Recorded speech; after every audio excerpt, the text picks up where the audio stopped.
وسلام شربت على الحب عباده كأسا الذين بعد اصطفى كأس فما أما نفد بعد. الشراب ولا رويت. أعوذ بالله من الشيطان الرجيم. بسم الله الرحمن الرحيم. ونزعنا ما في صدورهم من غل إخوانا على سرر متقابلين.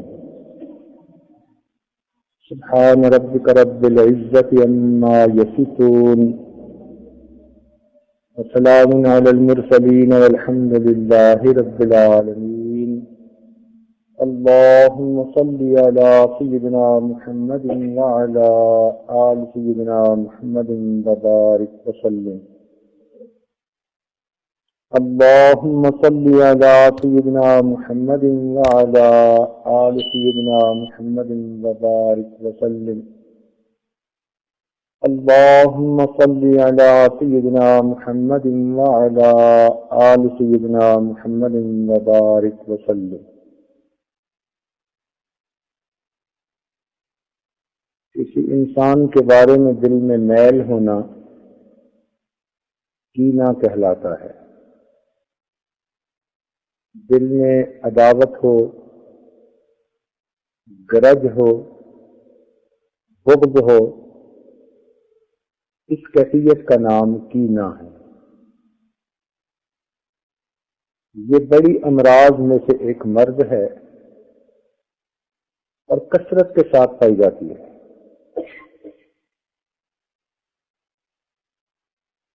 ذرا سی کسی سے اختلاف سے رائے ہوا یا کسی بات پہ رنجش ہوئی یا اس سے کوئی ناپسندیدہ بات سامنے آئی، دل میں اس کی برائی بیٹھ گئی. بس پھر یہ نہیں کہ اس کی برائیوں سے نفرت ہوتی ہے، انسان اس بندے سے ہی نفرت شروع کر دیتا ہے. حالانکہ برائیوں سے نفرت کرنی چاہیے، برے سے نفرت نہیں کرنی چاہیے. جیسے ہاسپٹل میں لوگ ہوتے ہیں، وہ بیماریوں سے بچاؤ کرتے ہیں مگر بیماروں کے تو قریب ہوتے ہیں. ان کو بیماریوں سے نفرت ہوتی ہے. اگر بیماروں سے نفرت ہوتی تو ان کو کیوں دوائیں دیتے، کیوں ان کی خدمت کرتے؟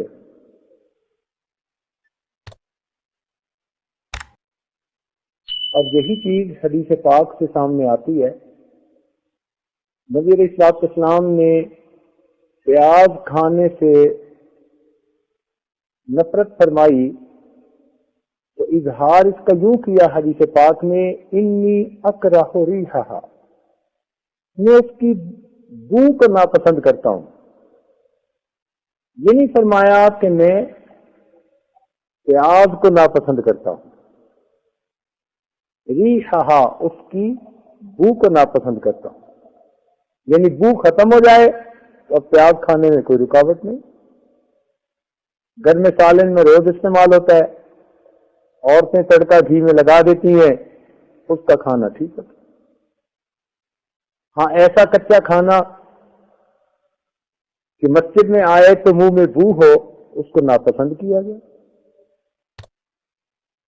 تو پیاز کی بو کو ناپسند کہا گیا، پیاز کو ناپسندیدہ نہیں کہا.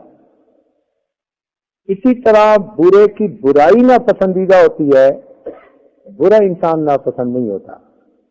اس سے نفرت کرنے کی ضرورت نہیں ہوتی. اس سے محبت کریں گے تو وہ نیکی کی طرف آئے گا نا. لیکن عجیب بات ہے کہ عام طور پر حوصلے تھوڑے ہیں،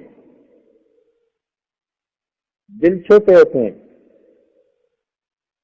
ذرا سی اختلاف رائے پر، کوئی ناپسندیدہ بات پیش آنے پر دوسرے بندے کے بارے میں دل میں نفرت بیٹھ جاتی.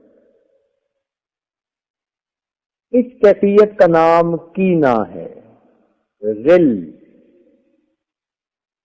اور یہ بہت کثرت کے ساتھ پائی جاتی ہے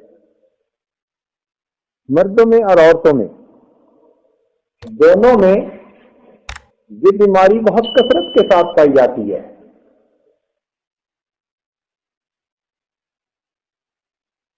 چھوٹے بچے میں غل نہیں ہوتا، کینہ نہیں ہوتا. اس لیے باپ ابھی تھپڑ بھی لگا دے گا، تھوڑی دیر کے بعد اسی باپ کے گلے مل رہے ہوں گے، اسی کی گود میں بیٹھ کے ہنس رہے ہوں گے. اتنا جلدی بھول جاتے ہیں.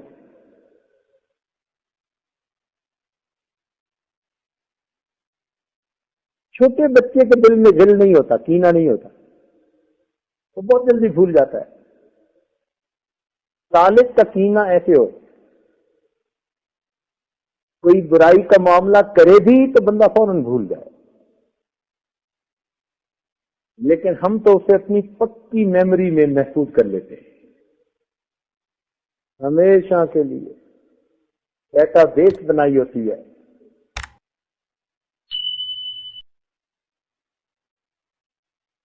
جانوروں میں اونٹ سب سے زیادہ کینہ رکھنے والا جانور ہے، چنانچہ اس کو پالنے والوں کو بڑا محتاط رہنا پڑتا ہے. اگر کبھی اس کو بے وجہ مار دیا تو یہ اس موقع پہ ریئیکشن نہیں ظاہر کرتا، اس لیے کہ مالک کے ہاتھ میں ڈنڈا ہوتا ہے. جب مالک بے دھیانی میں کام کر رہا ہوتا ہے اس وقت اونٹ اس پر حملہ کر کے اس کو مار ڈالتا ہے. کئی مہینوں کے بعد، بلکہ کئی مرتبہ سال کے بعد جا کر یہ اپنا بدلہ لیتا ہے. یہ جانوروں کا کام ہے کینہ رکھنا. انسانیت یہ ہے کہ انسان اللہ کے بندوں کی غلطیوں کو اللہ کے لیے معاف کر دے، یا پھر کامل اگر کینہ دیکھنا ہو تو کافر کے سینے میں ہوتا ہے. کافر کے دل میں مسلمان کے بارے میں اتنا کینہ کہ یوں سمجھیے پہاڑوں کے برابر. جسے کہتے ہیں نا خدا واسطے کا بیر، ایسا کینہ ہوتا ہے اس کے دل میں مسلمان کے بارے میں. یہ اور ہوتی ہے کہ منافقت بھی ہوتی ہے اس میں.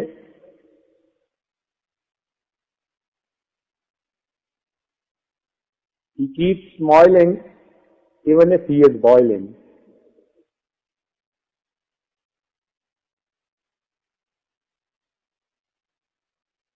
مگر مسلمان کا اچھا کبھی نہیں دیکھ سکتا.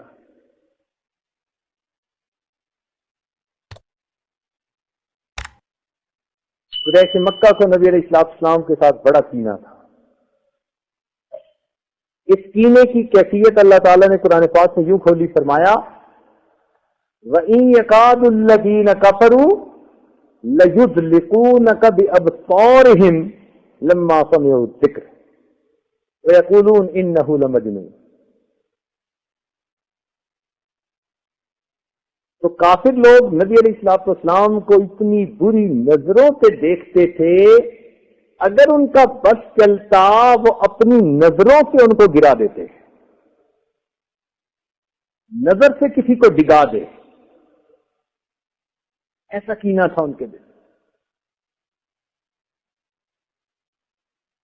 مومن اپنے سینے کو بے کینہ رکھتا ہے، کینے سے پاک.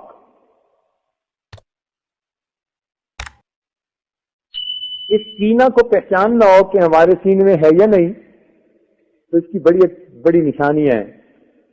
ہمارے مشائخ کو اللہ رب العزت جزائے خیر دے، ایک ایک بات کو انہوں نے کھول کھول کے بیان کر دیا.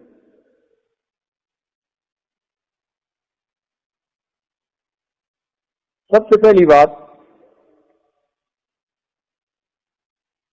کہ جب کسی کی برائی ڈھونڈ کے خوشی ہو،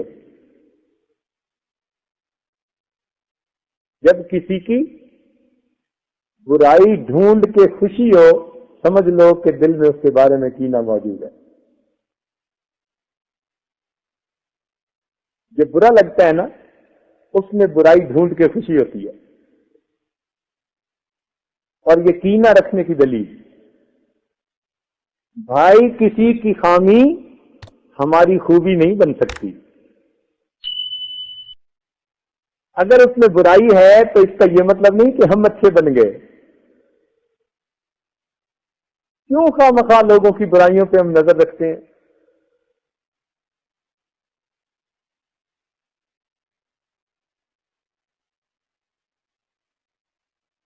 ایک بات اچھی طرح سمجھ لیجئے کہ برا آدمی وہ نہیں جو برائی کو برائی سمجھتا ہو. برا آدمی وہ نہیں جو برائی کو برائی سمجھتا ہو. برا آدمی وہ ہوتا ہے جو برائی کو برائی نہ سمجھے. جب کسی کی یہ کیفیت ہونا کہ برائی کو برائی نہیں سمجھتا، ہاں اب وہ برا آدمی. جب تک انسان برائی کو برائی سمجھتا ہے وہ اچھا انسان ہے. برائی کر بیٹھنا تو کوئی اتنی بڑی بات نہیں. انسان ہے نا، بشر ہے، تو بشر میں شر تو موجود ہے ہی سے. اس کا فا کلمہ سمجھ لینا.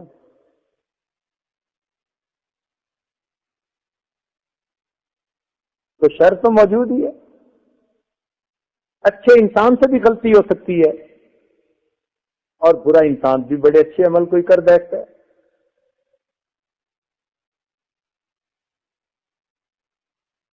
غلطی کر بیٹھنا اتنا برا نہیں. نبی اسلام نے فرما دیا کل بنی آدم خطاؤن، سارے بنی آدم خطا کار ہیں. اے کوئی مائی کا لال جو سر اٹھا کے کہے کہ میں نے کوئی خطا نہیں کی؟ نہیں، کسی کی مجال نہیں دم مارے.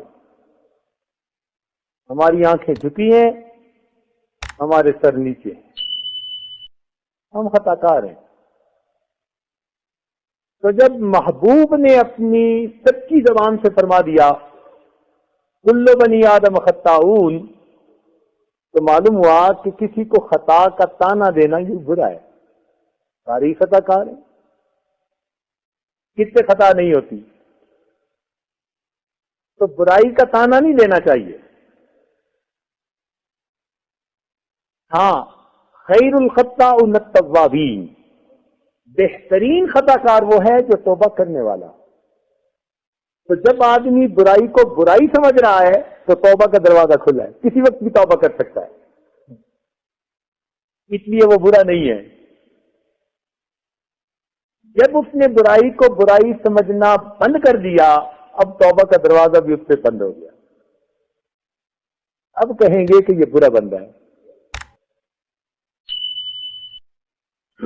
تو کینے کی نشانیوں میں سے ایک نشانی کہ اس بندے کے اندر برائی ڈھونڈ کر بڑی خوشی ہوتی ہے.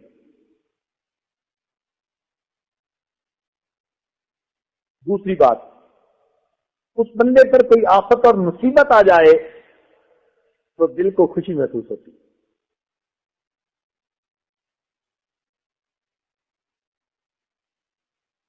یہ کینے کی علامت ہے. مصیبت تو کسی پہ بھی آ سکتی ہے میرے بھائی، آزمائش کسی پہ آ سکتی ہے. فَلَا يَأْمُنُ مَكْرَ اللَّهِ إِلَّا الْقَوْمُ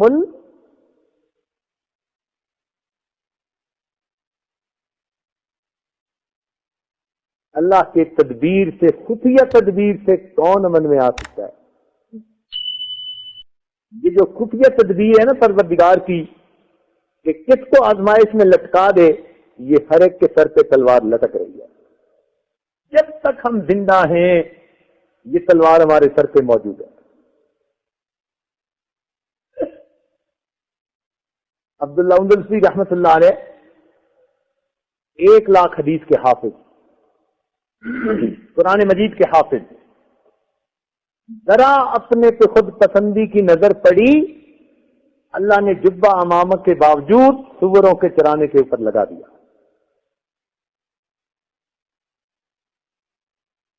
آزمائش کسی پہ بھی آ سکتی ہے، برا وقت کسی پہ بھی آ سکتا ہے. تو کسی کے برے وقت کو دیکھ کر خوشی نہ منائے. ایسا نہ ہو کہ یہ خود مصیبت میں پھنس جائے. ویسے ایک دستور ہے، سن لیے اور دل کے کانوں سے سنیے. اگر کوئی آدمی کوئی گناہ کر بیٹھے اور پھر وہ دل سے سچی توبہ کر لے، اس کے باوجود اگر کوئی آدمی اس کو اس گناہ کا تانا دے گا، اللہ تعالی تانا دینے والوں کو اس وقت تک موت نہیں دیں گے جب تک یہ خود اس برائی میں ملوث نہیں ہو جائے گا۔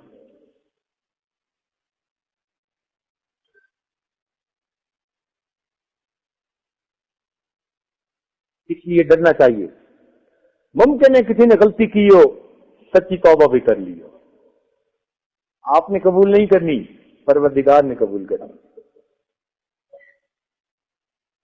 تو اس لیے کسی کو مصیبت میں دیکھ کر خوش ہونا یہ دل کے اندر کینہ ہونے کی علامت ہوتی ہے۔ بالخصوص کسی مومن کو برے وقت میں دیکھ کے خوش ہونا یہ بہت بڑی برائی ہے۔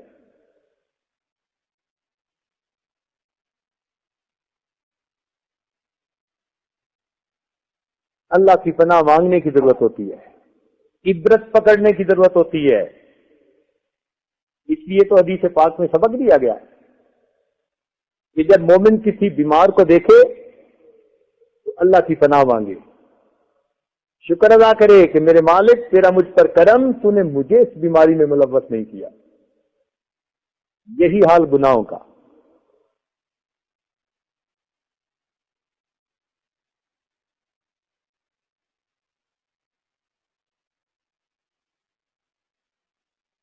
ایک تیسری علامت یہ ہے کہ آدمی اس سے اپنی زبان کو روک لیتا ہے، بند کر لیتا ہے۔ خیر کے معاملے میں اپنی زبان کو اس سے بند کر لیتا ہے۔ مثلا اس کے سلام کا جواب دینا ہی اچھا نہیں لگتا، یا محفل میں وہ بیٹھا ہو اس کو سلام کرنا اچھا نہیں لگتا۔ نبی علیہ السلام نے تو ارشاد فرمایا افشوا السلام بینکم، کہ تم سلام کو عام کرو۔ لیکن جب دل میں کینہ ہو کسی کے بارے میں، اس کی یہ پہچان کہ اس کو سلام کرنا اچھا نہیں لگتا بوجھ ہوتا ہے، اور اس کے سلام کا جواب دینے کو دل نہیں چاہتا، اس کے بارے میں کوئی تعریفی خیر کی بات کرنے کو دل نہیں چاہتا، تو معلوم ہوا خیر کے معاملے میں زبان بند ہو جاتی ہے اور شر کے معاملے میں زبان کھل جاتی ہے۔ شر کے معاملے میں زبان کھل جاتی ہے، کہیں اس کے خلاف بات ہو رہی ہوگی نا تو یہ ضرور ہاں میں ہاں ملائے گا، ہاں تم ٹھیک کہہ رہے ہو۔ جب کوئی اس کے بارے میں رائے پوچھے گا تو کوئی نہ کوئی الٹی بات ہی سامنے سے کرے گا۔ یہ پہچان ہے، شر کے بارے میں زبان کھل جاتی ہے، خیر کے بارے میں زبان گنگ ہو جاتی ہے۔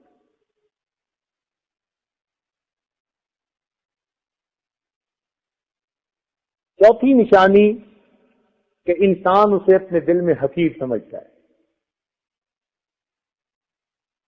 یہ بہت بڑا جرم ہے کسی کلمہ گو کو حقیر سمجھنا،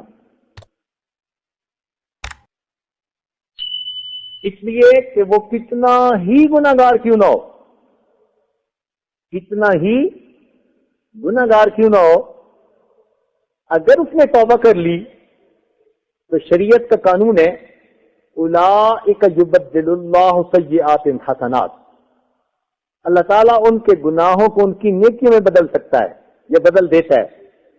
تو معلوم ہوا کہ جب وہ سچی توبہ کرے گا اس کے سارے گناہ اس کی نیکیوں میں بدل جائیں گے تو وہ اس بندے سے زیادہ نیک کہلائے گا۔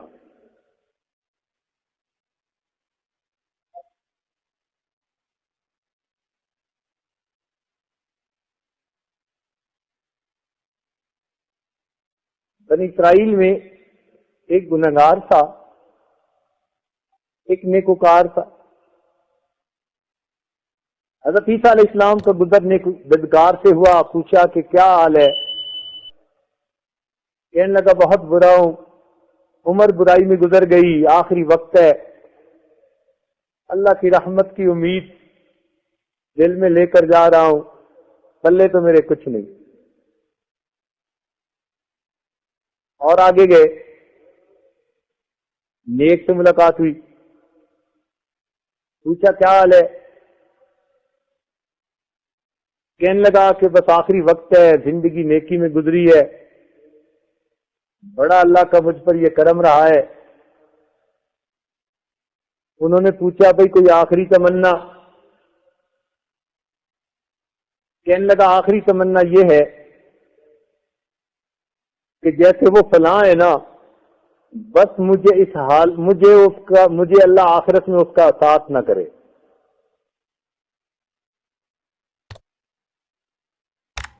بس میں ڈرتا ہوں وہ بڑا ہی خطا کار ہے، اللہ مجھے آخرت میں اس کے ساتھ اکٹھا نہ کرے۔ جیسے ہی اس نے یہ بات کی، اللہ تعالیٰ کی رحمت جوش میں آئی، حضرت عیسیٰ علیہ السلام کو اسی وقت وہی نازل ہوئی۔ اچھا، یہ اس کو کم نظر سے دیکھ کر کہتا ہے کہ اللہ مجھے آخرت میں اس کے ساتھ اکٹھا ہی نہ کرے، اس کو بتا دیجئے وہ بندہ میری رحمت پر نظر رکھ کے آ رہا ہے، اس وجہ سے میں نے اس کو جنت عطا کی، اور چونکہ اس نے یہ کہا میں اس کے ساتھ اکٹھا نہیں ہونا چاہتا، میں نے اس کو جہنم سے محروم کر کے جہنم میں بھیج دیا۔ یہ خود جو کہتے ہیں کہ میں اس کے ساتھ اکٹھا نہیں ہونا چاہتا، وہ تو جنت میں گیا، یہ جائے جہنم میں۔ اس لیے کسی کو کم نظر سے نہ دیکھ، کیا پتا اس کا کون سا عمل اللہ کے ہاں قبول ہو جائے۔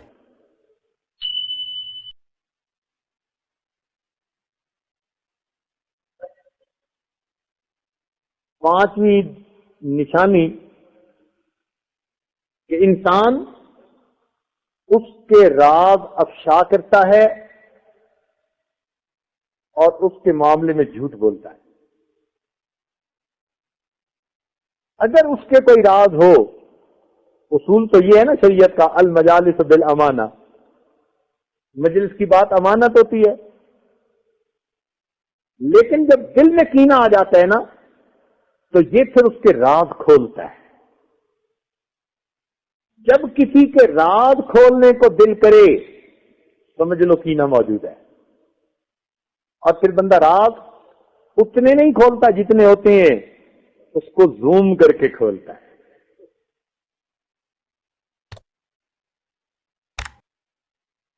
اس کے بارے میں جھوٹ بولتا ہے، اس کی بات کا بتنگڑ بنا کے پیش کرتا ہے۔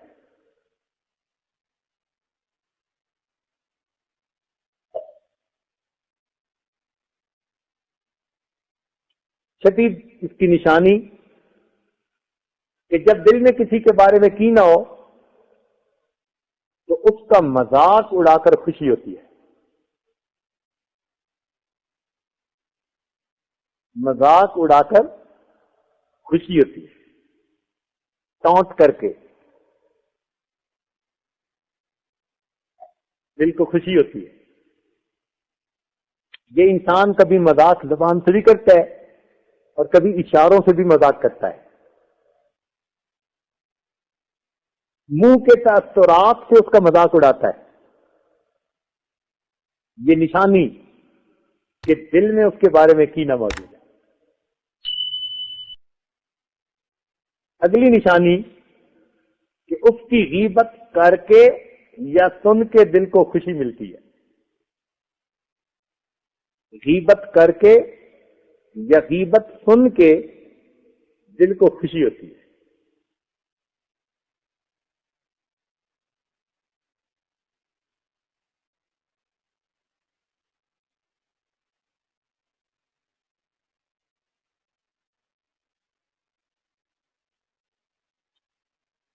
اور ایک نشانی اس کی یہ ہے کہ انسان کو موقع ملے تو یہ اس کو ایذا پہنچانے سے گریز نہیں کرتا، ستانے کا موقع ملے ضرور ستاتا ہے، موقع ملے اس کو ایذا پہنچاتا ہے، غصہ دل کی بھڑاس نکالتا ہے۔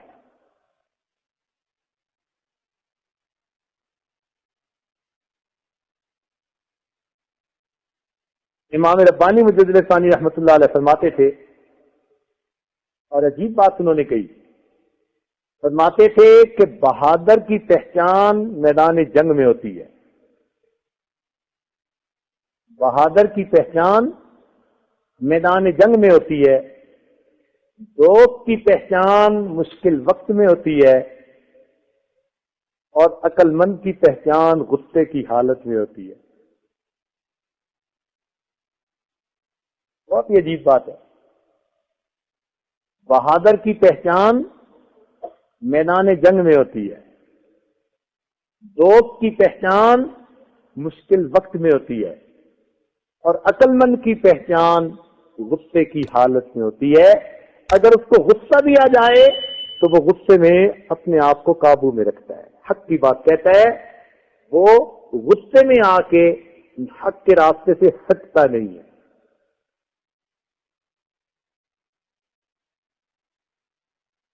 یہ غصے کا مضمون کتنا اچھا ہے۔ ہمارے بھائی سلیم صاحب آج کہنے لگے کہ رات آپ کا بیان بڑا لمبا ہو گیا، مگر شکر ہے کہ مضمون غصے کا تھا، لہذا کسی کو غصہ ہی نہیں آیا۔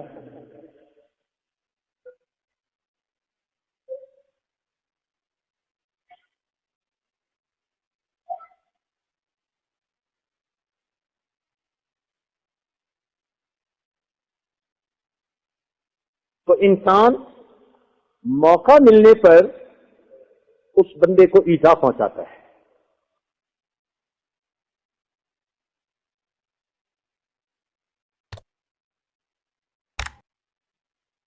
آخری اس کی پہچان کہ جس کے بارے میں دل میں کینہ ہوتا ہے، انسان اس کے معاملے میں عیب جوئی اور عیب گوئی میں لگا رہتا ہے۔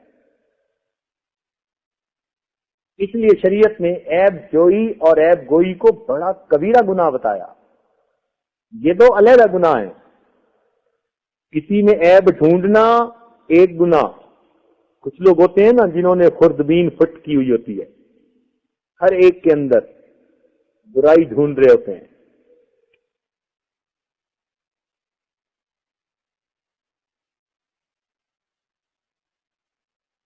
اور کچھ لوگوں کی عادت ہوتی ہے کہ ان کو کسی کی کوئی بات پتہ چلے اس کو ٹاک آف دی ٹاؤن بنا دیتے ہیں، فونوں پہ ادھر ادھر جہاں بیٹھے اسی کا تذکرہ۔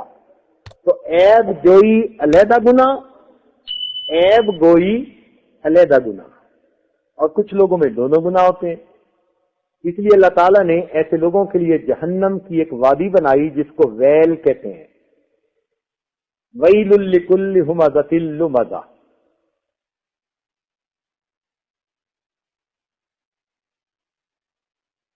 ان کو کیا عذاب ہوگا؟ آگ کے ستون ہوں گے، اس کے ساتھ ان کو باندھا جائے گا۔ نار اللہ الموقدہ التی تطلع علی الافئدہ، اس آگ کے انگاروں میں اللہ تعالی نے آرٹیفیشل انٹیلیجنس رکھی ہوگی۔ وہ انگارے اٹھیں گے اور سیدھا اس بندے کے دل کو ٹارگٹ کریں گے، جیسے دنیا میں لیزر گائیڈڈ راکٹ ہوتا ہے نا، ٹھیک نشانے پہ جا کے فٹ ہوتا ہے۔ ان انگاروں میں اللہ نے یہ خاصیت رکھی ہوگی، نار اللہ الموقدہ التی تطلع علی الافئدہ، اس کے دل پہ آ کے وہ انگارے پڑیں گے۔ کیوں؟ یہ دنیا میں لوگوں کے دل جلاتا تھا، اب اللہ تعالیٰ جہنم میں اس کے دل کو جلائے گے۔ اتنا برا عذاب ہوگا۔ ایک بات یاد رکھنا، پلے باندھ لینا، بیماریوں میں سب سے بری دل کی بیماری، بیماریوں میں سب سے بری دل کی بیماری، اور دل کی بیماریوں میں سب سے بری دل آزاری ہے۔ بیماریوں میں سب سے بری دل کی بیماری، اور دل کی بیماریوں میں سب سے بری دل آزاری، کسی کا دل دکھانا۔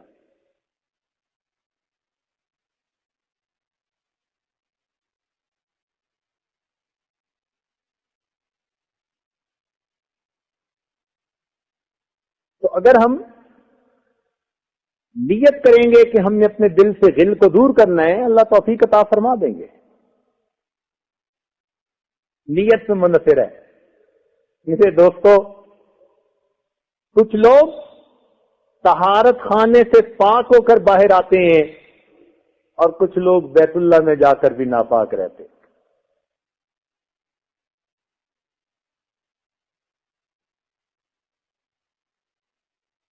یہ تو اپنے پہ منحصر ہے نا، نیت کیا ہے.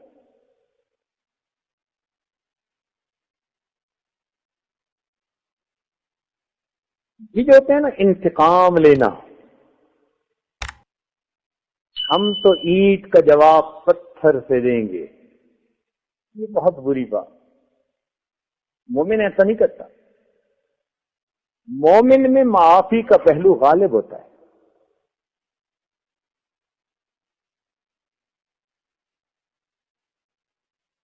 نبی علیہ السلام نے ایک بہت پیاری بات فرمائی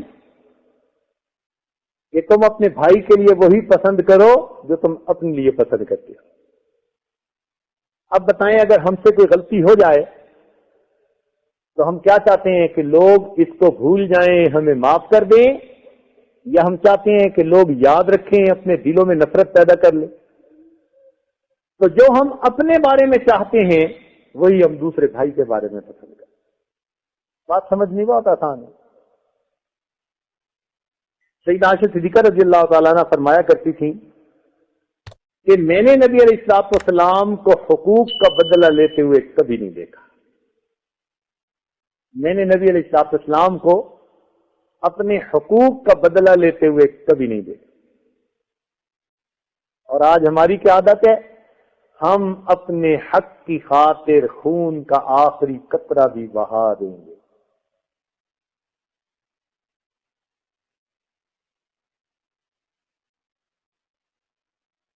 نبی علیہ الصلوۃ والسلام کو فقط اس وقت غصہ آتا تھا جب حرمت الہی والی کوئی چیز کی ہتک کی جاتی تھی. جب حدود اللہ کے بارے میں کوئی کمی بیشی کی بات آتی تھی تو اس بات پر اللہ کے محبوب کو غصہ آتا تھا، وگرنہ اللہ کے محبوب اپنے حق کے معاملے میں کبھی غصہ نہیں فرماتے تھے.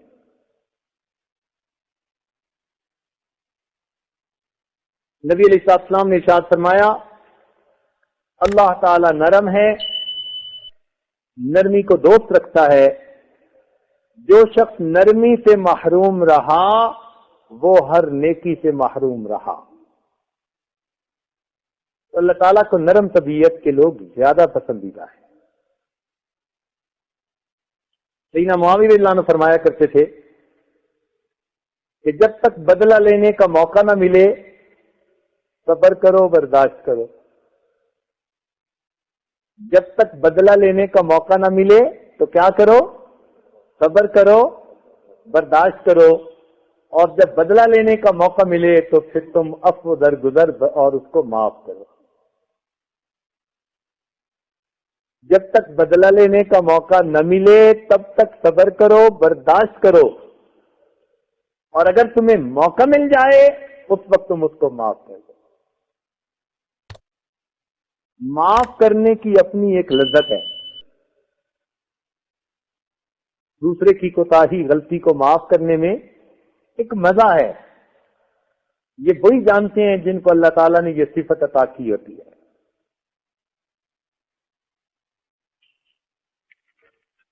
چنانچہ نبی علیہ الصلوۃ والسلام نے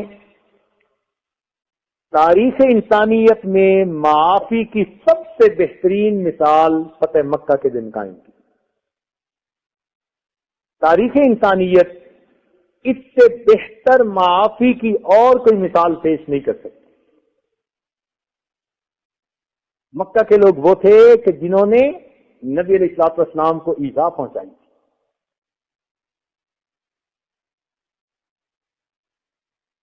اتنی تکالیف پہنچائی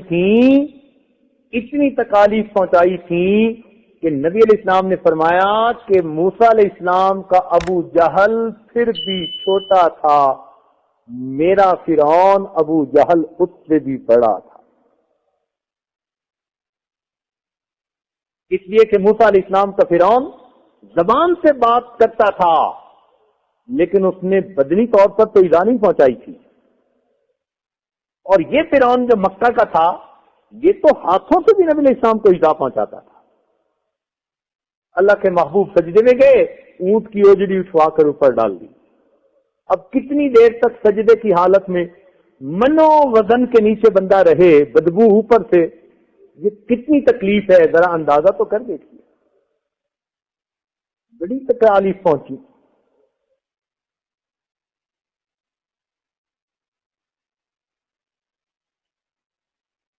ان تکالیف پہنچانے والوں کے اوپر آپ فاتح بن کر جا رہے تھے.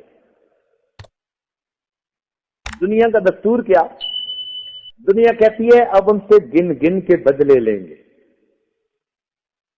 اب بدلے چکائیں گے. چنانچہ جب فتح مکہ کے لیے جانے لگے تو سعد بن عبادہ رضی اللہ تعالیٰ عنہ نے رجزیہ شعر پڑھ دیا, الیوم یوم الملحمہ الیوم نستحل الکعبہ.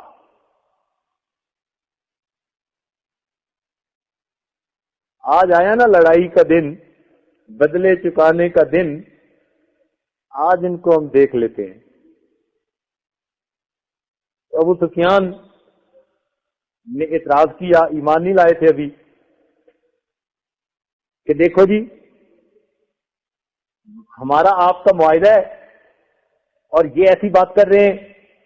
نبی علیہ الصلوۃ والسلام نے ان کے ہاتھ سے جھنڈا لے کر ان کے بیٹے کے ہاتھ میں عطا فرما دیا اور پھر فرمایا الیوم یوم المرحمہ, آج کا دن رحمت کا دن ہے.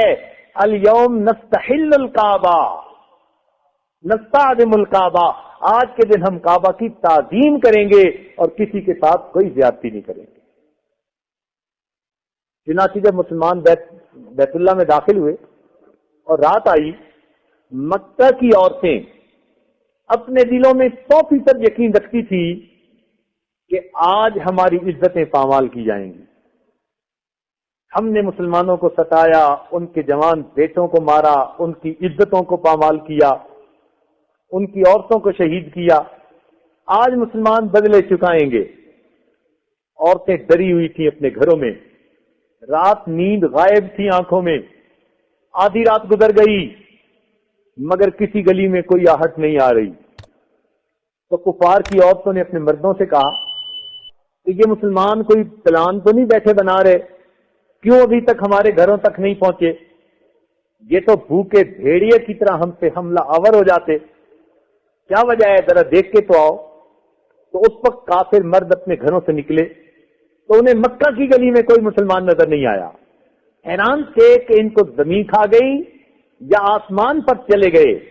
لیکن جب وہ بیت اللہ میں آئے تو کیا دیکھتے ہیں, سارے کے سارے مسلمان, کوئی بیت اللہ کے طواف میں مشغول ہے, کوئی حجر اسود کو بوسے دے رہا ہے, کوئی غلاف کعبہ کو پکڑ کے دعائیں مانگ رہا ہے, اور وہاں تو دیوانوں کی دنیا ہی کچھ اور تھی. حیران ہوئے کہ یہ ہم سے بدلہ نہیں لیں گے. چنانچہ اگلا دن ہوا تو مردوں کو یہ خیال تھا کہ شاید رات کے لیے معافی دے دی گئی, دن میں بدلہ لیا جائے گا. مگر دن میں نبی علیہ الصلوۃ والسلام نے عثمان یعنی شیبانی کو بلایا. ان کے پاس چابی تھی بیت اللہ کی. نبی علیہ السلام نے فرمایا کہ چابی مجھے دو. چابی مل گئی. نبی علیہ السلام بیت اللہ میں داخل ہوئے دروازہ کھول کر. اندر جا کر نوافل ادا کیے, دعا مانگی. جب واپس آئے تو نبی علیہ السلام نے بیت اللہ کا دروازہ بند کیا. اب اس موقع پر جو قریش مکہ, مسلمانوں میں قریش مکہ سے تعلق رکھنے والے تھے, بڑے بڑے حضرات, یہ صحابہ قریب قریب تھے. کیوں؟ ان میں سے ہر ایک کے دل میں تمنا تھی کہ بیت اللہ کا کنجی بردار ہمیں بنا دیا جائے, یہ سعادت کنجی رکھنے والی ہمیں عطا کر دی جائے. چنانچہ سب اکابر صحابہ قریب ہیں اور اس انتظار میں ہیں کہ کس کے بخت جاگتے ہیں, بخت کھلتے ہیں, اور اس کے ہاتھ میں بیت اللہ کی چابی دے کر اسے بیت اللہ کا چابی بردار بنایا جاتا ہے. نبی علیہ السلام جب باہر نکلے، آپ نے تالا لگایا، آپ نے عثمان کو پھر بلایا اور فرمایا کہ یاد کرو اس وقت کو جب میں ہجرت کے لیے مکہ چھوڑ کے مدینہ جانا چاہتا تھا، اس وقت میرے دل کی تمنا تھی کہ میں بیت اللہ میں 2 رکعت نفل پڑھ جاؤں۔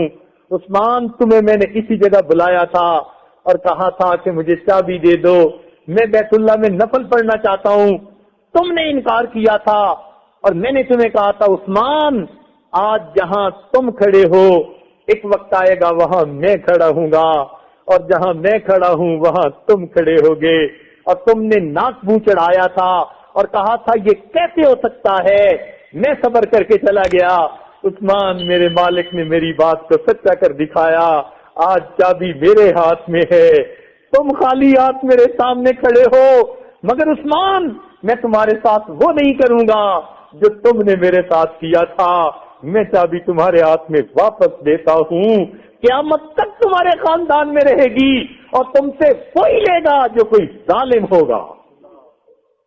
دنیا حیران رہ گئی، معاف کرنے کی ایسی عجیب مثال قائم کر دکھائی۔ دنیا کو عہدے ملتے ہیں، حکومت ملتی ہے، وہ اپنے قریب والوں کو نوازنے کی کوشش کرتے ہیں، اللہ کے محبوب بھی یہ چابی کسی صحابی کو دے سکتے تھے، مگر نہیں، معافی سے نہیں کہتے، معافی اسے کہتے ہیں کہ برائی کے جواب میں اس کے ساتھ اچھائی کا سلوک کیا جائے۔ اللہ کے محبوب نے معاف کر دینے کی بہترین مثال کا ہے۔ چنانچہ قریش مکہ کو بلا کر پوچھا آج تم مجھ سے کیا توقع کرتے ہو؟ قریش مکہ نے کہا اخی قریب و نبی قریب، ہم کیا بات کریں، بس ہماری زبان سے آج یہی لفظ نکلتے ہیں، آپ بھائی بھی ہیں تو بڑے قریب ہیں اور اگر نبی بھی ہیں تو بڑے قریب ہیں۔ آپ نے فرمایا اچھا، جب تم نے یہ بات مان لی میں وہی کروں گا جو کریم کرتے ہیں۔ میرے بھائی یوسف علیہ السلام نے اپنے بھائیوں کی غلطیوں کو معاف کر کے کہہ دیا تھا لا تثریب علیکم اليوم، آج میں بھی تمہیں کہہ دیتا ہوں لا تثریب علیکم اليوم اذهبوا انتم الطلقاء، جاؤ سب کو میں نے معاف کر دی۔ تاریخ انسانیت نے ایسی عظیم معافی کی مثال شاید کبھی نہیں دیکھی ہو۔ تو نبی علیہ الصلوۃ والسلام کا تو خلق ایسا تھا، جانی دشمنوں کو معاف فرما دیا، اور ہم معمولی چھوٹی چھوٹی باتوں کو معاف نہیں کر پاتے، اور نبی علیہ الصلوۃ والسلام کی محبت اور اس کے دعوے کرتے پھرتے ہیں۔ تو یاد رکھیے کہ ہمیں یہ جو معاف کر دینے والا خلق ہے یہ اپنے اندر پیدا کرنا چاہیے۔ حدیث پاک میں آیا جو انسان جتنا جلدی دوسروں کی کوتاہیوں کو معاف کر دے گا اللہ تعالیٰ قیامت کے دن اس کی کوتاہیوں کو اتنا ہی جلدی معاف فرما دے گا۔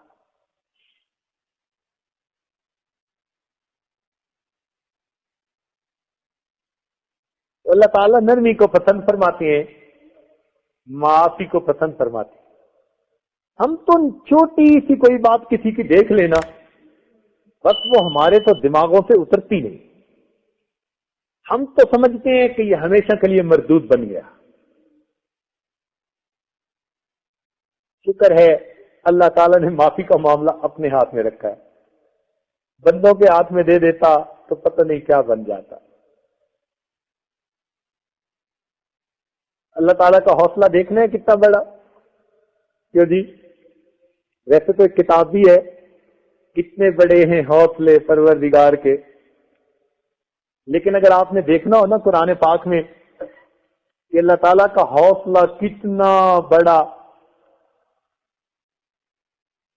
تو پتہ چلتا ہے فرعون اللہ کا دشمن ہے، خدائی کا دعویٰ کرتا ہے، اپنے آپ کو خدا کہلاتا ہے،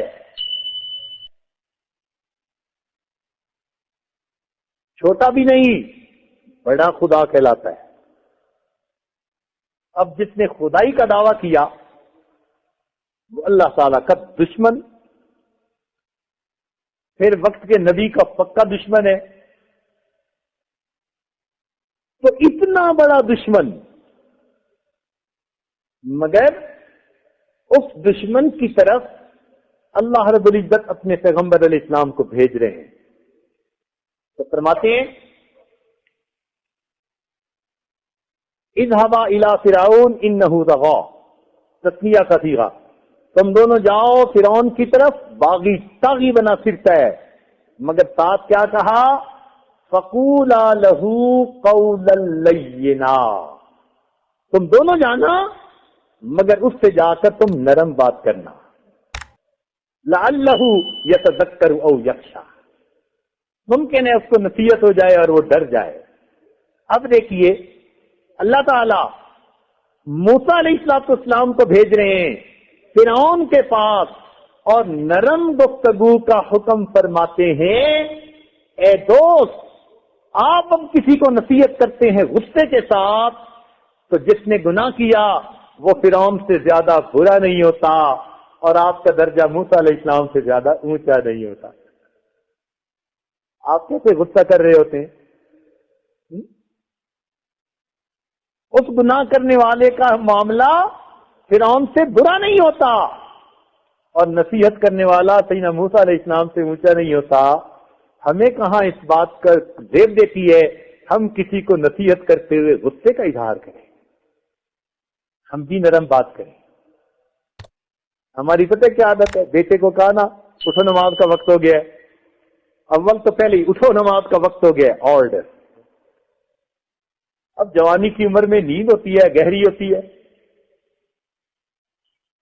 پھر دیکھا کہ ذرا نہیں اٹھا، بڑا ہے مردار، ہوش نہیں سے آتی، حرام کھاتا ہے، بیل بنتا جا رہا ہے، اٹھایا ہے سنتا نہیں. یہ ہماری نصیحت ہے. دیکھو کتنے پیارے انداز سے ہم اس کو نرم نرم نصیحت کر رہے ہیں.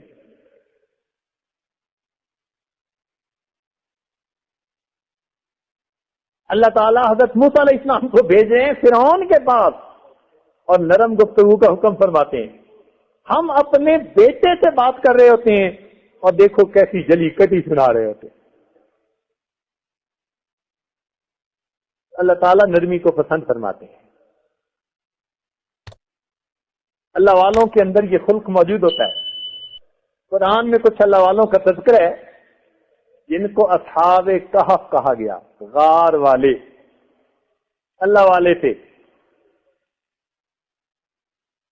انہم فتیۃ آمنوا بربہم وزدناہم ہدی، نوجوانوں کی جماعت تھی. اللہ تعالیٰ نے سینوں کو ہدایت سے بھر دیا تھا. اللہ کے پسندیدہ بندے. اب ان کا خلق قرآن مجید نے بتایا کہ جب کئی سو سال کے بعد اللہ تعالیٰ نے ان کو اپنی قدرت سے جگا دیا اور انہوں نے ایک بندے کو بھیجنا تھا کہ جاؤ کھانا لے کے آؤ، تو اس کو ایک نصیحت کی. جو امیر تھا ان کا کہنے لگا جاؤ ایک تو فَلْيَنْظُرْ أَيُّهَا أَزْكَىٰ طَعَامًا، یہ دیکھنا کہ کون سا کھانا پاکیزہ ہے. یہ اولیاء کی صفت ہوتی ہے کہ وہ کھانے میں دیکھتے ہیں حلال ہے یا حرام، پاکیزہ ہے یا نہیں. واجد بستامی رحمۃ اللہ ایک مرید کے پاس پہنچے، کہنے لگا حضرت میں نے زمزم میں آٹا گوندھ کے روٹی بنائی، فرمایا یہ مت بتاؤ، یہ بتاؤ کہ حلال طریقے سے پیسہ آیا تھا یا نہیں آیا تھا. تمہارے زمزم سے گوندنے سے کیا فرق پڑتا ہے؟ تو پہلی بات کیا کہی اصحاب کہف نے کہ یہ دیکھنا کہ کون سا کھانا پاکیزہ ہے. یہ اولیاء کی صفت. اور دوسری بات کیا فرمائی؟ وَلْيَتَلَطَّفْ. وَلْيَتَلَطَّفْ یہ وہ لفظ ہے جو پورے قرآن مجید کا سب سے زیادہ درمیانی سینٹرل لفظ ہے. اس لیے قرآن مجید میں بسا اوقات موٹا لکھا ہوتا ہے. موٹا سینٹرل آئیڈیا قرآن مجید کا کیا؟ وَلْيَتَلَطَّفْ، تم ان سے نرم گفتگو کرنا، پیار کی بات کرنا. تو پورے قرآن کا اگر کوئی نچوڑ پوچھے تو کیا نکلے گا؟ سینٹرل آئیڈیا کیا نکلے گا؟ تم پیار کی بات کرنا، نرم بات کرنا، محبت بری بات کرنا. اور ہم تو محبت بری بات بیوی سے نہیں کر پاتے. جھگڑے گھروں کے کیوں ہے؟ بیچاریاں بیوی ترستی ہیں تو یہ ایک اچھا لفظ ہی سنا جاتا ہے. تو مومن کی یہ صفت ہوتی ہے، اچھے الفاظ بولتا ہے، پیار کی بات کرتا ہے، اس کے منہ سے پھول جھڑتے ہیں، اس کی بات سے دل جڑتے ہیں، محبتوں کے بیج بوتا ہے، وہ نفرتوں کے بیج نہیں بوتا. دیکھیں اللہ تعالیٰ نے جسم کے مختلف اعضاء میں ہڈیاں بنائی، لیکن زبان میں ہڈی کوئی نہیں بنائی، ہے نا؟ یہ ہے کسی کی زبان میں ہڈی؟ اللہ تعالیٰ نے زبان میں ہڈی کیوں نہیں بنائی؟ بندے کو پیغام، میرے بندے تمہارے بولنے والے عضو میں ہڈی جیسی سخت چیز کو پسند نہیں کرتا، اس لیے تم اس زبان سے ایسی گفتگو کرنا جو نرمی کی گفتگو ہو، سختی کی گفتگو نہ ہو. اللہ تعالیٰ نرم گفتگو کو پسند فرماتے ہیں. یہی حدیث پاک میں بتایا گیا کہ جو شخص نرمی سے محروم رہا وہ ہر نیکی سے محروم رہا. ہاں، نرمی کا ایک اپنا سرکل ہے، ہو ہلکا یاراں تو پریشم کی طرح نرم. یہ نہیں ہے کہ بھئی یہ نرمی ہر جگہ ہوگی، کیا ایمان کا جنازہ نکل جائے؟ نہ نہ نہ، بات ہو رہی ہے حدود شریعت کے اندر رہتے ہوئے.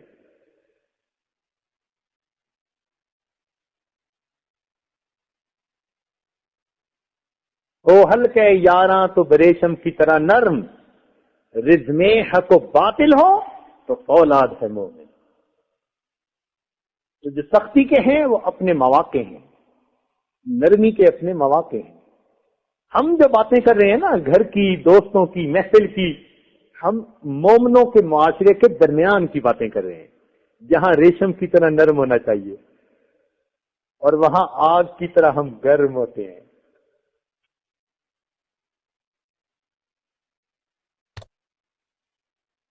چنانچہ ایک حدیث پاک ہے، بڑی عجیب ہے. نبی علیہ الصلوۃ والسلام نے 4 برے بندوں کی بات بتائی. ایک برا، دوسرا اس سے بھی برا، تیسرا اس سے بھی برا، اور چوتھا اس سے بھی برا. یعنی چاروں برے، مگر پہلے سے دوسرا زیادہ برا، اور دوسرے سے تیسرا زیادہ برا، اور تیسرے سے چوتھا اور زیادہ برا. یہ تو بڑی عجیب حدیث ہے، توجہ سے سننے کے قابل ہے. حضرت عبداللہ ابن عباس نام اس کے راوی ہیں، وہ فرماتے ہیں کہ نبی علیہ الصلوۃ والسلام نے ارشاد فرمایا، میں تمہیں برے لوگوں سے آگاہ نہ کر دوں، میں تمہیں برے لوگوں سے آگاہ نہ کر دوں. صحابہ نے عرض کیا، اے اللہ کے نبی فرما دیجئے. تو نبی علیہ السلام نے فرمایا کہ برا بندہ وہ ہے جو اکیلا کھائے، اپنے غلام کو، ماتحت کو کوڑے سے مارے اور بخشش کو روکے. 3 باتیں بتائیں. پہلی بات، اکیلا کھائے، یعنی اپنے کھانے کی تو فکر ہو، دوسرے اہل خانہ کی، بچوں کی کوئی پرواہ نہ کرے. یہ بندے کی برائیوں میں سے ایک بڑی برائی. اور دوسری بات کہ اپنے ماتحتوں پہ بہت زیادہ سخت گیر ہو، کوڑے سے مارے. اور تیسری بات کہ دوسروں کو عطا کرنے کی بجائے بخشش کو روک لے. پیسے کے خرچ کرنے کے معاملے میں کنجوس مکھی چوس ہو. کنجوس کو مکھی چوس کیوں کہتے ہیں؟ کہ اس کے سالن میں مکھی گر گئی تھی، اس نے نکالی تو چوس کے پھینکی.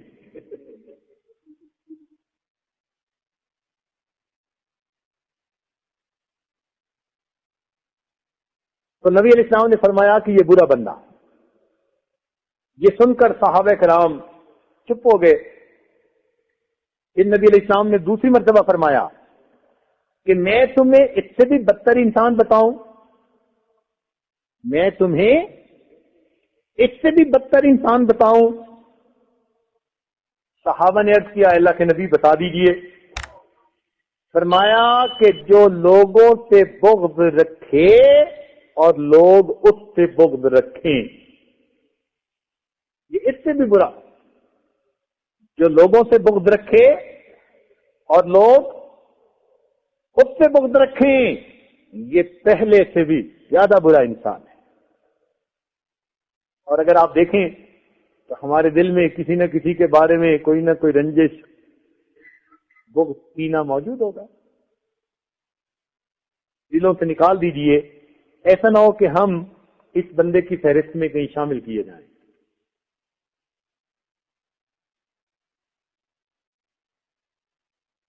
صحابہ کرام یہ سننے کے بعد خاموش ہو گئے. نبی علیہ السلام نے تیسری مرتبہ فرمایا کیا میں تمہیں اس سے بھی بدتر انسان بتاؤں؟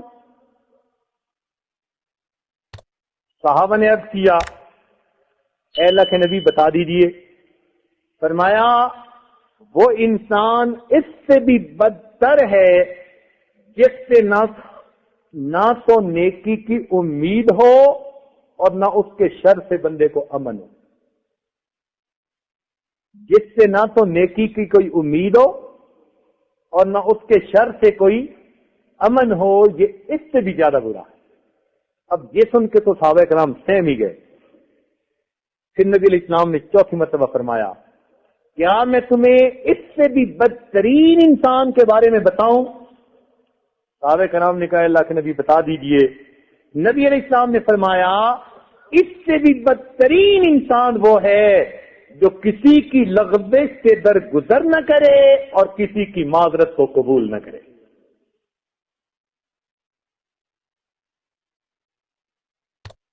جو کسی کی لغزش سے درگزر نہ کرے اور کسی کی معذرت کو قبول نہ کرے، ان چاروں بروں میں سب سے بڑا برا وہ ہے. تو معلوم ہوا کہ جب کوئی آدمی معافی مانگے جلدی معاف کر دینا چاہیے، معافی جلدی دے نہیں چاہیے. بندہ ہے، انسان ہے. جب اللہ تعالیٰ جلدی معاف فرما دیتے ہیں تو ہم کیوں نہ جلدی معاف کریں.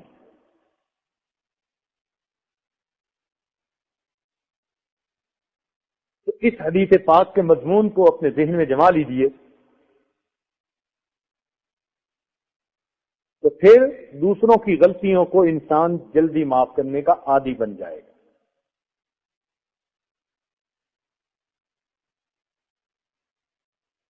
ایک حدیث پاک میں آتا ہے کہ اللہ تعالیٰ نے حضرت موسیٰ علیہ السلام پر وحی بھیجی، اے میرے پیارے پیغمبر اسلام، کیا آپ چاہتے ہیں کہ جن چیزوں پر چاند اور سورج طلوع ہوتا ہے وہ سب آپ کے لیے دعا کیا کریں؟ اے میرے پیارے پیغمبر اسلام، کیا آپ چاہتے ہیں کہ جن چیزوں پہ سورج اور چاند طلوع ہوتا ہے، یعنی کائنات کی ساری چیزیں، زمین و آسمان کے درمیان ہر چیز، یہ آپ کے لیے دعا کیا کریں؟ عرض کیا اللہ یہ کیسے ہو سکتا ہے؟ اللہ رب العزت نے ارشاد فرمایا اے میرے پیارے پیغمبر اسلام، جو مخلوق کی ایذا پہ صبر کرتا ہے، چاند اور سورج جن چیزوں پہ طلوع ہوتا ہے سب اس کی مغفرت کی دعا کرتے ہیں.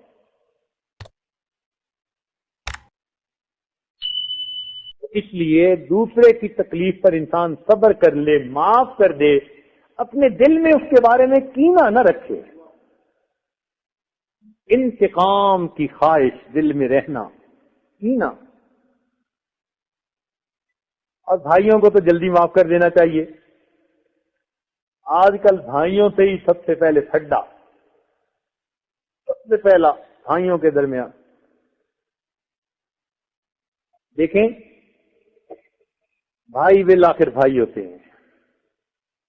افسوس سے کہنا پڑتا ہے ہم مسلمان معاشرے میں بھائیوں میں جو محبت ہونی چاہیے وہ نہیں ہوتی. دوستی بنانا ہو تو بھائی کو بنائیے. یہ وہ رشتے ہیں جن کو جوڑنے کا اللہ نے حکم دیا. ان کو جوڑنے کا آسان طریقہ کہ بھائی بھائی بن کر رہیں کہ لوگوں کو ایک دوسرے کے دوست نظر آئیں. اور آج تو بھائی بھائی سے بات کرنا پسند نہیں کرتا، ایک دوسرے کے گھر کی پکی ہوئی چیزوں کو کھانا پسند نہیں کرتے. بیویاں سبق پڑھاتی ہیں، اس نے کچھ پڑھا نہ دیا ہو.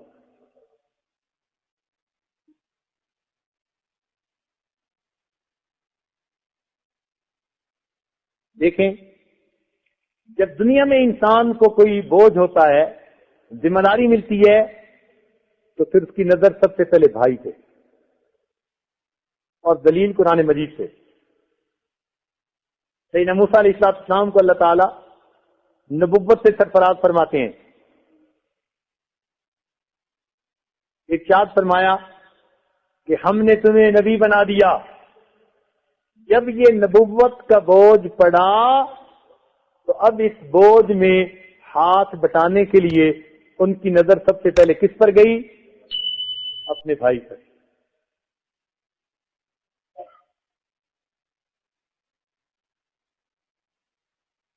وَاجْعَل لِّي وَزِيرًا مِّنْ أَهْلِي هَارُونَ أَخِي، بھائی کو کہا. اور یہی قیامت کے دن ہوگا کہ قیامت کے دن بندے پہ جب مصیبت بنے گی تو سب سے پہلے یوم یفر المرء من، ماں باپ سے پہلے کس کا نام؟ بھائی کا نام. بھائی کام آتا ہے. بھائی کا رشتہ پہلے بتایا گیا. تو جب دینی بھائی ہو یا خونی بھائی ہو، اس بھائی کے قصور کو جلدی معاف کر دینا چاہیے. یہاں ایک علمی نقطہ علماء کے لیے، طلباء کے لیے، کہ حضرت یوسف علیہ السلام جب قید سے نکلے تو انہوں نے اللہ کا شکر ادا کیا. حضرت یوسف علیہ السلام جب قید سے نکلے، جیل سے نکلے، تو انہوں نے اللہ تعالی کا شکر ادا کیا. لیکن جب کنویں کی جیل سے نکلے تو پھر شکر ادا کرنے کا تذکرہ کہیں نہیں. مفسرین نے نقطہ لکھا اگر اس وقت وہ شکر کے الفاظ کہتے تو دوسرے لفظوں میں اپنے بھائیوں کا شکوہ کر رہے ہوتے. انہوں نے بھائیوں کی غلطی پہ پردہ ڈال دیا اور شکریہ کو واضح الفاظ میں بیان نہیں فرمایا.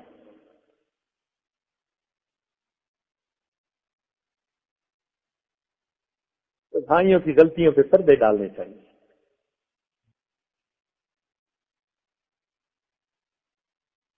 حدیث پاک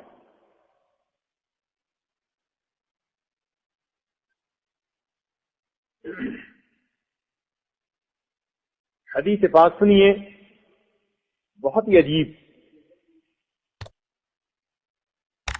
نبی صلی اللہ علیہ وسلم نے ارشاد فرمایا کہ جس کے پاس کوئی معذرت کرے، بہت توجہ سے سنیے گا، جس کے پاس کوئی معذرت کرے حق پہ ہو یا باطل پہ، جس کے پاس کوئی معذرت کرے وہ حق پہ ہو یا باطل پہ، جھوٹا الزام لگے یا سچا الزام لگے، اس نے گناہ کیا ہو یا نہ کیا ہو، وہ حق پہ ہو یا باطل پہ ہو. نبی علیہ السلام نے ارشاد فرمایا جس کے پاس کوئی معذرت کرے حق پہ ہو یا باطل پہ، اور پھر دوسرا اس کی معذرت قبول نہ کرے تو اس بندے کو حوض کوثر پہ آنا نصیب نہیں ہوگا.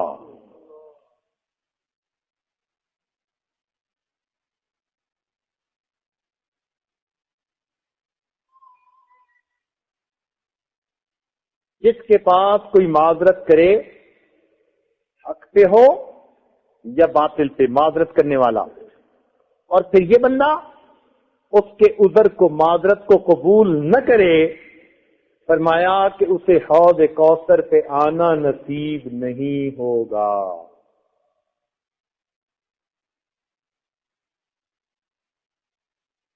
تو اپنے دل کو مومنوں کے لیے نرم کر لیجیے، اپنے دل کو مومنوں کے لیے نرم کر لیجیے، ایمان والوں کو اللہ کے لیے معاف کر دیا کیجیے۔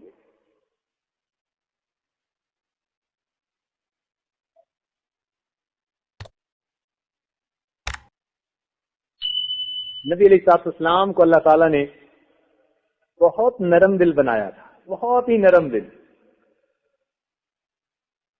قرآن مجید میں اللہ تعالیٰ اپنے محبوب کی صفت بیان کرتے ہیں، اے محبوب وَلَوْ كُنْتَ فَظًّا غَلِيظَ الْقَلْبِ لَانفَضُّوا مِنْ حَوْلِكَ، اگر آپ بدخلق ہوتے، دل کے سخت ہوتے، تو یہ سب آپ کے گرد سے بھاگ جاتے۔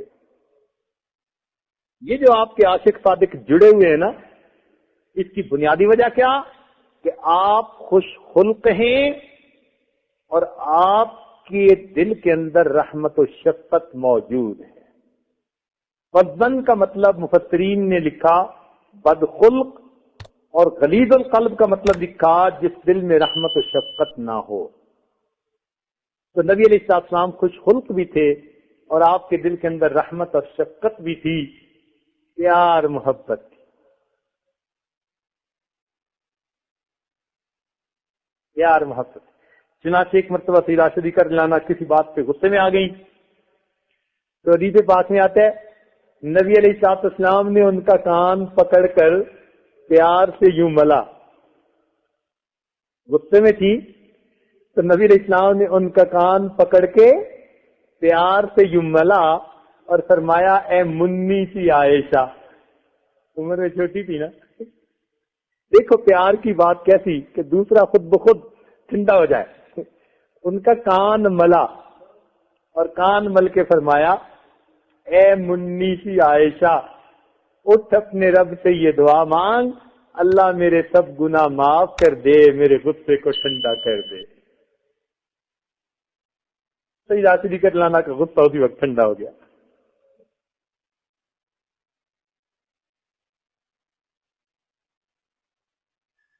معافی کی ایک اور مثال ذرا سنیے، بڑی اہم ہے اور دل کے کانوں سے سنیے۔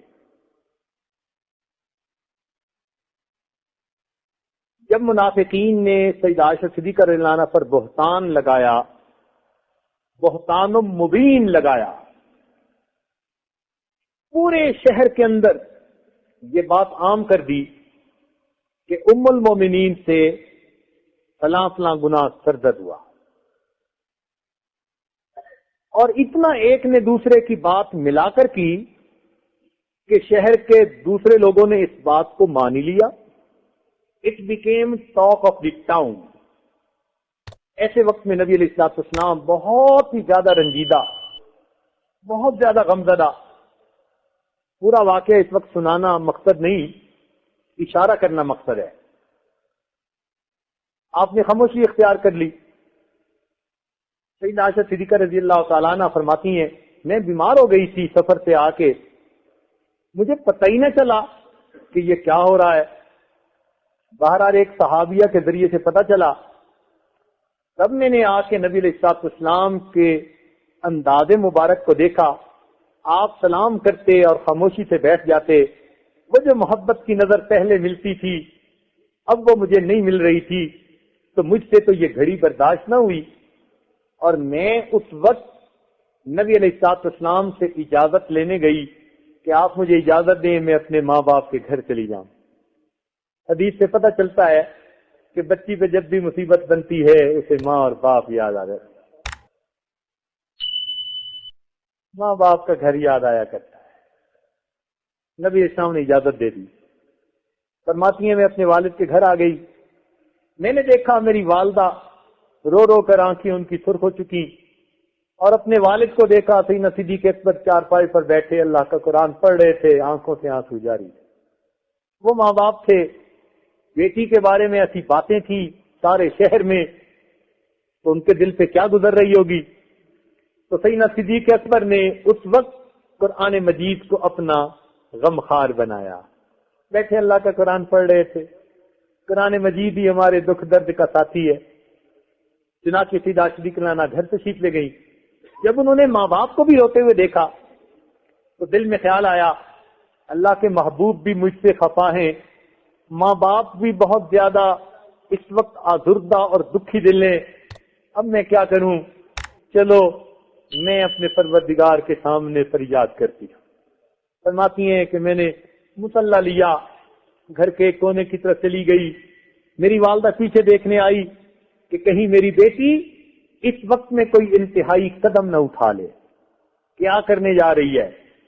میں نے مصلی بچھایا اور مصلی بچھا کر میں نے سجدے میں جا کر اللہ رب العزت سے دعا کرنی شروع کر دی، اے مالک، ہائی کورٹ مجھ سے ناراض ہو گئی، اب میں سپریم کورٹ میں اپنا مقدمہ پیش کرنے حاضر ہوئی ہوں، اب میں فریاد پیش کرنے حاضر ہوئی ہوں۔ میرے مولا، ایک وقت تھا کہ یوسف علیہ السلام پہ بہتان لگا تھا، آپ نے معصوم بچے سے اس کی پاک دامنی کی گواہی دلوائی تھی۔ اللہ، بی بی مریم پہ بہتان لگا تھا، چھوٹے بچے کی زبان پہ گواہی دلوا دی تھی۔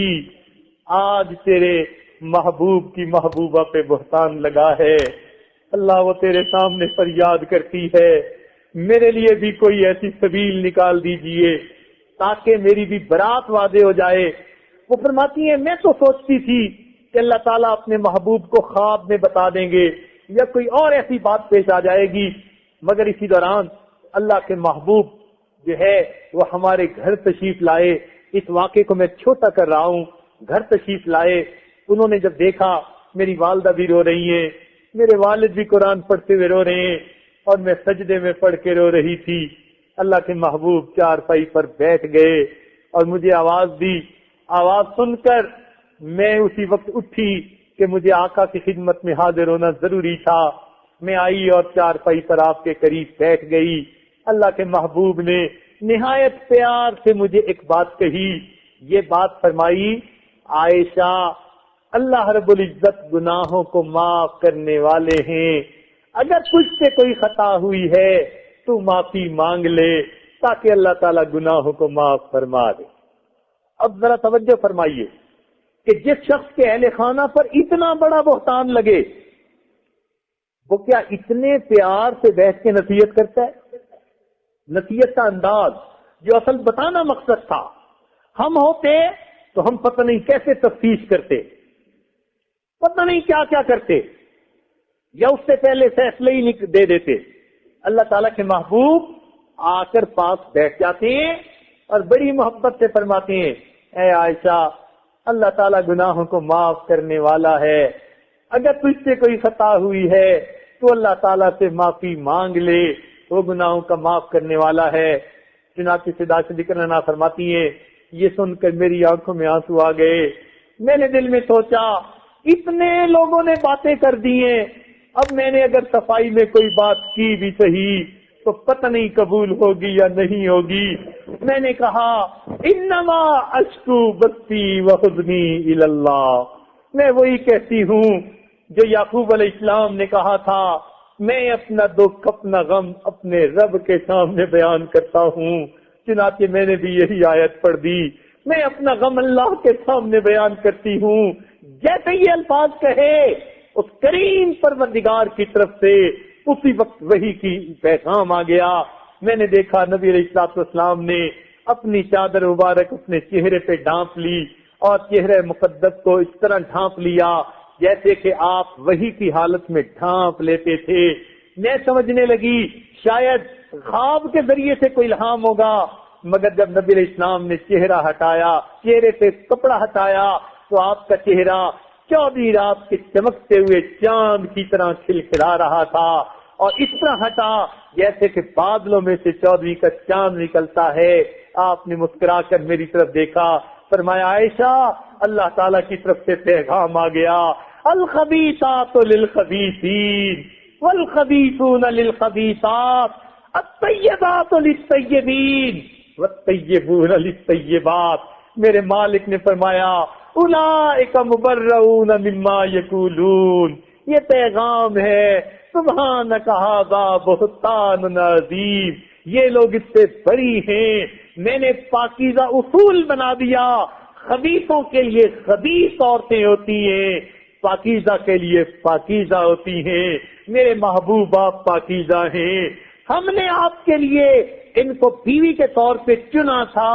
جبرائیل کے ذریعے سے ان کا ہم نے تصویر آپ کو دکھائی تھی, اور آپ کا چناؤ ہم نے اس لیے کیا کہ یہ پاکیزہ زندگی گزارنے والی ہیں. اللہ نے آپ کی پاک دامنی کی گواہی دے دی. سبحان اللہ. حیران ہوتے ہیں نبی علیہ الصلوۃ والسلام نے کتنے پیار سے اس صورتحال میں بھی ان کو پیار سے بات سمجھائی. تو ذرا توجہ فرمائیے, کوئی ڈانٹ نہیں پلائی, کوئی غصہ نہیں کیا, کوئی دھمکی نہیں دی, پیار سے آ کر بیٹھ گئے. اتنی بات کہی, عائشہ اللہ تعالیٰ گناہوں کو معاف کرنے والا ہے. اگر تم سے کوئی غلطی ہو گئی ہے اللہ تعالیٰ سے معافی مانگ لو تو وہ گناہوں کو معاف کر دے گا. کاش اللہ تعالیٰ ہمیں اپنے محبوب کا یہ خلق ہمیں بھی نصیب فرمائے کہ اگر ہمارے کسی قریبی سے کوئی غلطی ہو ہم بھی پھر اسی طرح کھلے دل کے ساتھ اسے معاف کر دیں. ہم تو ان کو معاف کرنے کی بجائے ان کی نفرتیں دل میں بٹھا لیتے ہیں, اس کو سینے کا کینہ بنا لیتے ہیں.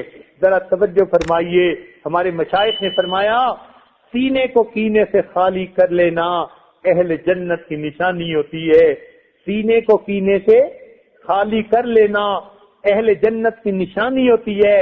اس لیے کہ جنتی جب جنت میں جائیں گے ان کے سینے میں کوئی کینہ نہیں ہوگا. چنانچہ جو قرآن پاک کی آیت پڑھی اللہ تعالیٰ فرماتے ہیں وَنَزَعْنَا مَا فِي صُدُورِهِم مِّن غِلٍّ. ان کے دلوں میں جو کوئی غل تھا جنت میں آنے سے پہلے ہم نے سب غل نکال دیا. پھر تیسرا دن ہوا, جب تیسرے دن نبی علیہ السلام نے پھر فرمایا جنتی آ رہا ہے. ایک صحابی کہتے ہیں کہ میرے دل میں بات آئی, میں پتہ تو کروں کہ یہ کون سا عمل کرتے ہیں. میں ان کے ساتھ اٹھا اور میں نے کہا بھائی میرا جی چاہتا ہے کہ میں 3 دن رات آپ کے گھر مہمان رہوں. کہنے لگے بہت اچھا.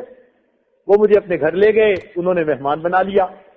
اب میں ان کے دن کے اور رات کے اعمال کو بغور دیکھنے لگ گیا. کون سا خاص عمل کرتے ہیں جس کی وجہ سے جنتی ہونے کی بشارت ملی. فرماتے ہیں جو عمل ان کے تھے وہی عمل باقی صحابہ کے تھے, کوئی ایسا انوکھا عمل تو نہیں تھا. 3 دن میں مجھے ان کا کوئی انوکھا عمل نظر نہ آیا. میں نے اجازت مانگی اور بتا بھی دیا کہ بھائی میں تو اس لیے آیا تھا, مجھے تو کوئی بات نظر نہیں آئی. تو وہ کہنے لگے ہاں میرا کوئی اور عمل تو ایسا نہیں, البتہ ایک عمل ہے جو میں روز کرتا ہوں. میں نے پوچھا وہ کون سا؟ کہنے لگے کہ جب میں رات کو سونے لگتا ہوں میں اپنے دل سے ہر مسلمان کو معاف کر دیتا ہوں. جب میں رات کو سونے لگتا ہوں میں اپنے دل میں ہر مسلمان کی غلطی کوتاہی کو معاف کر دیتا ہوں. میں اپنے سینے کو کینے سے خالی کر لیتا ہوں. تو تب پتہ چلا یہ وہ عمل تھا جس کی وجہ سے اللہ کے محبوب نے ان کو دنیا میں جنت کی بشارت عطا فرما دی. کیا اس عمل کو ہم اپنا سکتے ہیں کہ ہم بھی رات کو سوتے ہوئے ہر مومن کے بارے میں جو کوئی دل میں رنجش ہو اس رنجش کو دل سے معاف کر دیا کرے, سینے کو بےکینہ کر لیا کرے. چنانچہ حدیث پاک میں آتا ہے لیلۃ القدر میں اللہ تعالی سب گناہگاروں کی مغفرت فرما دیتے ہیں, لیکن جس کے دل میں ایمان والوں کے بارے میں کینہ ہوتا ہے اللہ تعالیٰ لیلۃ القدر میں بھی مغفرت نہیں فرماتے. لہذا یہ آواز مردوں اور اگر عورتوں تک جا رہی ہے تو آپ حضرات کی خدمت میں گزارش ہے آج اس محفل میں اٹھنے سے پہلے دل میں جس کسی مومن کے بارے میں جو بھی رنجش ہے اللہ کے لیے اس رنجش کو معاف کر دیجئے تاکہ لیلۃ القدر میں بخشش کے مستحق بن جائیے.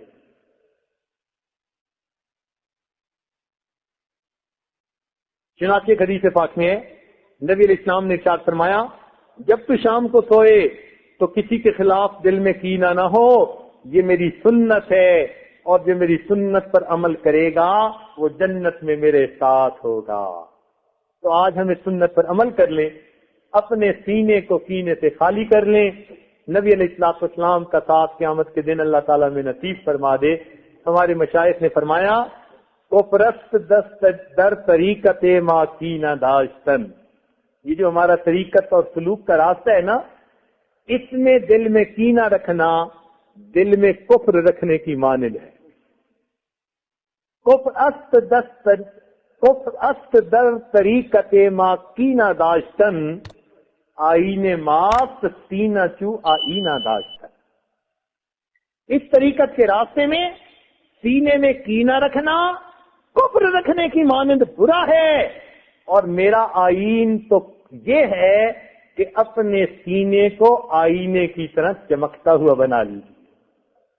تو دل سے ہم کینے کو دور کر دیں تو ہمارا سینہ آئینہ بن جائے گا، اور یہی ذکر و سلوک کا بنیادی مقصد ہے۔ پروردگار عالم ہمیں اس کینے والے گناہ سے بچنے کی توفیق عطا فرما دے۔ وآخر دعوانا ان الحمد للہ رب العالمین۔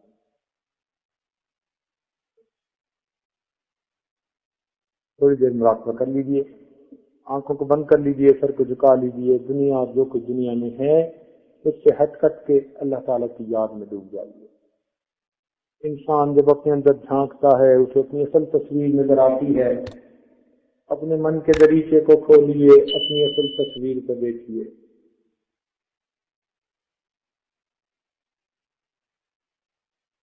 لا الہ الا اللہ محمد رسول اللہ، دعا کیجیے۔